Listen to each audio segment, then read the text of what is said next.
ప్రియమైన దేవుని బిడ్డలకు ప్రభునామంలో వందనాలు. యాకోబు రాసిన పత్రిక 2వ అధ్యాయము 19వ వచనం. దేవుడొక్కడే అని నీవు నమ్ముచున్నావు, అలాగూ నమ్ముట మంచిదే, దయ్యములను నమ్మి వణకుచున్నవి అంటున్నాడు.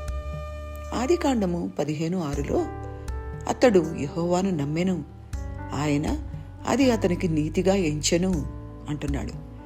ఇది బైబిల్ గ్రంథములోని మూలవాక్యములలో ఒకటి. క్రొత్త నిబంధనలో ఇది తిరిగి రాయబడింది.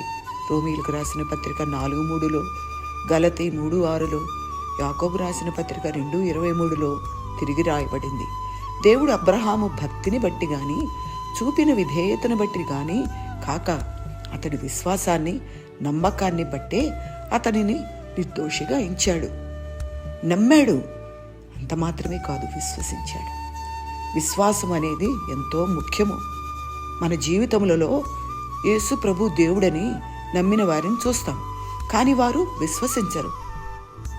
వారు అలా విశ్వసించకపోతే వారి యొక్క నమ్మకం వ్యర్థమే కదా. మరి అబ్రహామును చూస్తే మనందరిలాగానే అతను కూడా పాపే. ఎవరు తమను తాము నిర్దోషులుగా పవిత్రులుగా మార్చుకోలేరు. మనం దేహం శుద్ధి చేసుకున్నంత మాత్రాన మనకు ఆత్మశుద్ధి రాదు. ఎవరు తమంతట తాము న్యాయవంతమైన స్వభావాన్ని సృష్టించుకోలేరు. తమ మంచి పనులను బట్టి కూడా దేవుని ఎదుట నిలబడలేరు. మా నీతి క్రియలన్నీ మురికి గుడ్డవలే ఆయను అంటున్నాడు యెషయా 64:6లో. దేవుని యందు నమ్మకముంచి ఆయన వాగ్దానాలను విశ్వసిస్తే మన నమ్మకాన్ని దేవుడు నీతిగా పరిగణిస్తాడు. తన యొక్క నీతిని మనకు ధరింపచేస్తాడు.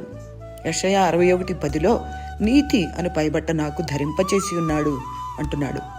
ఆదికాండం 3:21లో దేవుడు చర్మపు చొక్కాయలను చేసి ఆదాము అవ్వలకు ధరింపలేదా?